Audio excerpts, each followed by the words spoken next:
Jim Willey, who I put a lot of respect into his information, his takes, say these countries are being paid under the table to buy our treasuries. And you look at Japan falling apart. Obviously, they're buying our treasuries and our dollars as a lifeline as their yen continues to implode. So there are some, I would call it less than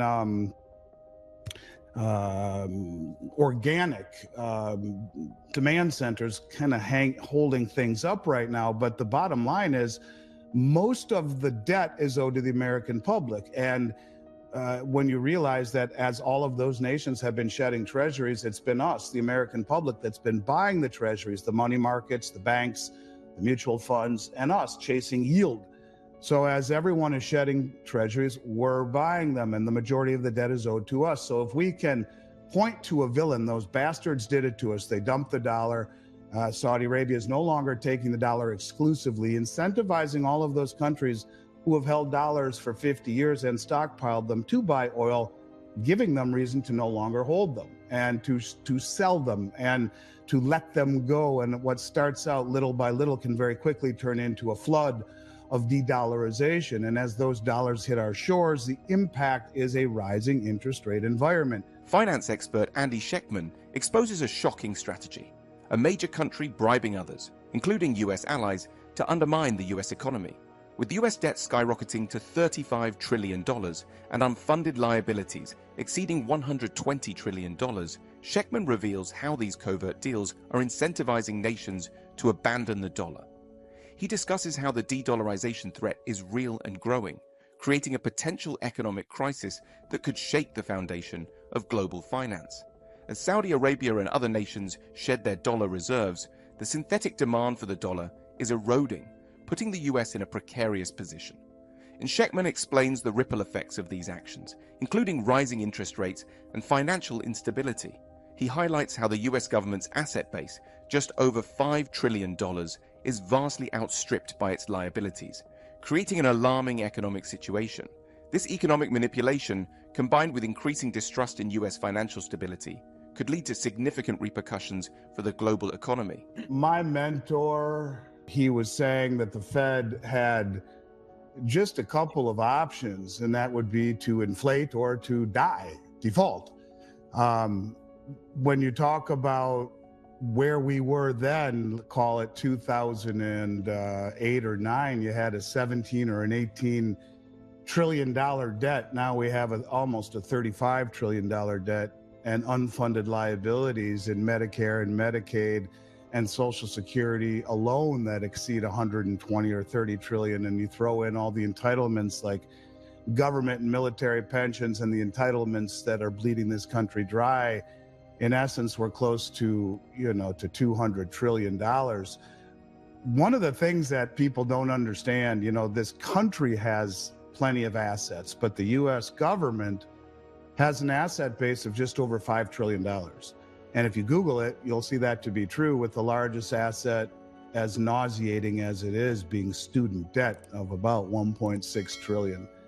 So when our knucklehead president talks about, forgiving some student debt to the tune of a few $1 billion, it's really a drop in the bucket in respect to how much student debt there really is. And there was a law passed not too long ago that made student debt something you couldn't bankrupt yourself out of. They'll attach your Social Security in essence. But if I had to guess, I would say they came to the conclusion that they don't like either of those options, that we are broke, we are insolvent, we have a debt that really can't be paid back. 1 trillion seconds ago was 31,688 years ago. Those numbers are so big, people can't really fathom them. And I think that they have chosen what's behind door number 3, and that is to find a villain, to incentivize much of the world to shed dollars, to lose our reserve status.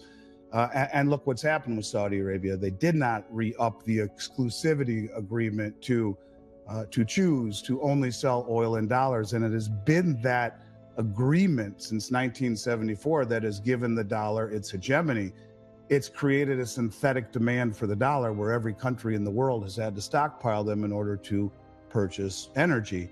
And when you realize, as I've talked about so many times over the last couple of years, And so by weaponizing the dollar against Russia, and let's not be nice and call it weaponizing, because that's like calling massive inflation or money creation quantitative easing. Let's call it what it is, and that is stealing.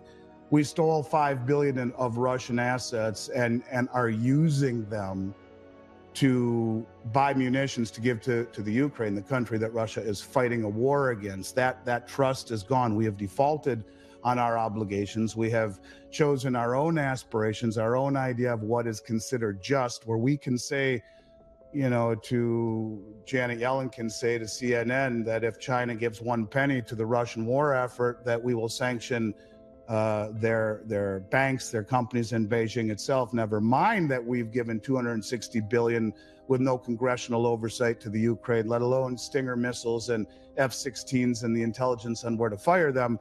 We don't count. The world looks at us as being hypocritical. And so when you realize we have incentivized the world first by signing an executive order to go green, pulling out of Afghanistan like a bunch of, I don't know what you call it, certainly not America, and leaving 3,000 Americans behind, and turning our back on the interpreters and the freedom fighters who were promised visas. This was not lost on the rest of the world. And the escalation of de-dollarization really started right after the pullout in Afghanistan, with Saudi Arabia signing a military protection agreement 2 or 3 days later with Russia. It is our protection of the Saudi kingdom for the last 50 years exclusively that has given us the dollar hegemony. So we have incentivized all of this, and then we turn the country into a place that most of us don't recognize, with the lawlessness and the open borders and the questioning to the judicial system and the electoral system. All of these things I talk about are all part of a bigger picture. And if you believe that they are trying to find a villain, option number 3, to blame all of this on, in order to roll out the CBDC, in order to reset the system, a system that is far too far indebted, way over leveraged in terms of its debt, and way undercapitalized in terms of its asset base, both publicly and in terms of government. It's much easier when you realize that the majority of the debt is owed to the American people. Medicare, Medicaid, Social Security, government military pensions. Social Security, $77 trillion in the whole. Medicare Part B, $99 trillion. Medicare Part D, $22 trillion. All of this debt, and if you look at who's been selling all the bonds over the last year and a half, it's the foreigners who have been traditionally, more or less funding our exorbitant style of living. And it's Japan and China and Russia and Saudi Arabia. All of the BRICS nations are shedding bonds. Yet we're supposed to believe that the Cayman Islands and the United Kingdom and Ireland, all of which who have their own problems, are the biggest purchasers of our treasuries. If you believe that, I have a bridge to sell you. Jim Willey, who I put a lot of respect into his information, his takes, say these countries are being paid under the table to buy our treasuries. And you look at Japan falling apart. Obviously, they're buying our treasuries and our dollars as a lifeline as their yen continues to implode. So there are some, I would call it, less than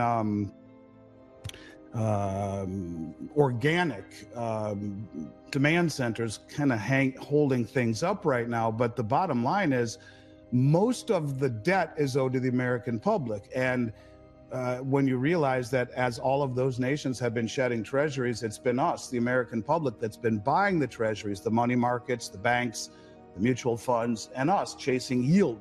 So as everyone is shedding treasuries, we're buying them, and the majority of the debt is owed to us. So if we can point to a villain, those bastards did it to us. They dumped the dollar.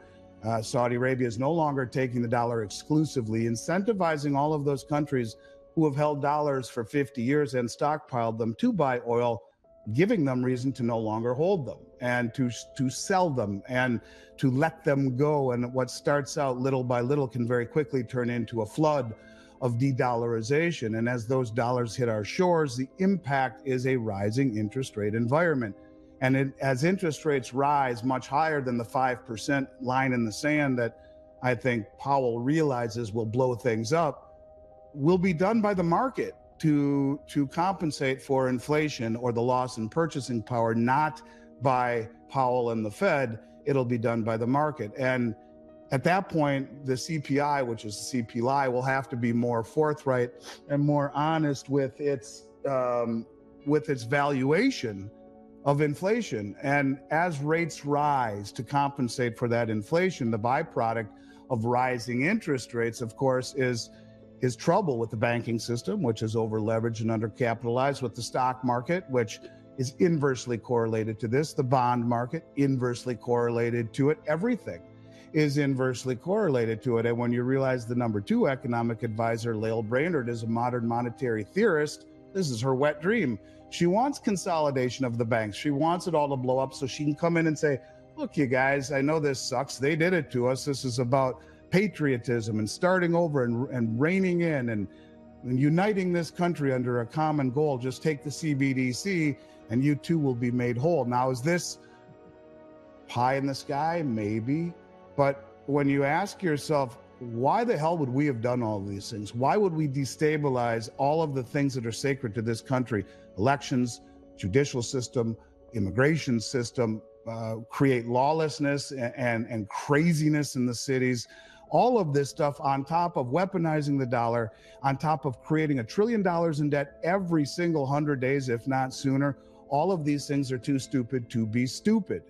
And I think there are going to be ramifications for it. And the ramifications will be of massive de-dollarization and de-treasurization. And we are seeing that.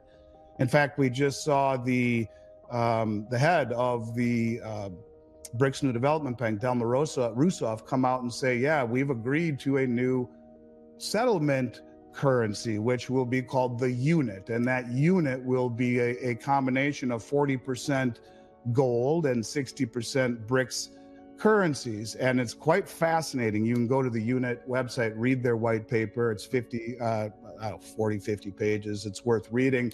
And their Q&A, it'll blow your mind. And it will all be traded on the Project M Bridge, which I've been talking about for 3 years.